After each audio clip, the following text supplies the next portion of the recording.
खुलुमबाय स्टुडियोआव आं उदांस्रि मोसाहारि मोनसे गोजोनथाव खौरां लाख लाख साख्रि नागिरग्रा सुबुंफोरनि थाखाय मोनसे गोजोनथाव खौरां आसाम सरकारा लानानै फैदों गोबां बिफानाव साख्रिनि मासि मेट्रिक आनजाद उथ्रिनो हानाय लाइमोनफोरा बे साख्रिखौ मोननो हागोन नंगौ रायजोआव 40,697 सरकारि साख्रिनि मासि ओंखारदों सरकारा थामथि थाखोनि थाखाय 6,650 साख्रिनि मासि लानानै फैदों आरो ब्रैथि थाखोनि थाखाय 5,000 मासि ओंखारदों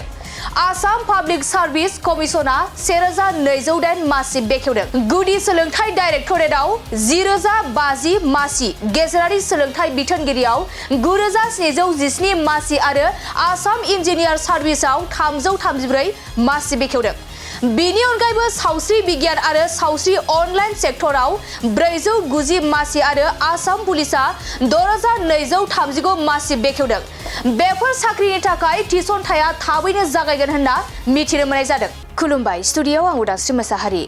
मोनसे गोजोनथाव खौरां लाख लाख साख्रि नागिरग्रा सुबुंफोरनि थाखाय मोनसे गोजोनथाव खौरां आसाम सरकारा लानानै फैदों गोबां बिफानाव साख्रिनि मासि मेट्रिक आनजाद उथ्रिनो हानाय लाइमोनफोरा बे साख्रिखौ मोननो हागोन नंगौ रायजोआव 40,697 सरकारि साख्रिनि मासि ओंखारदों सरकारा थामथि थाखोनि थाखाय 6,650 साख्रिनि मासि लानानै फैदों आरो ब्रैथि थाखोनि थाखाय 5,000 मासि ओंखारदों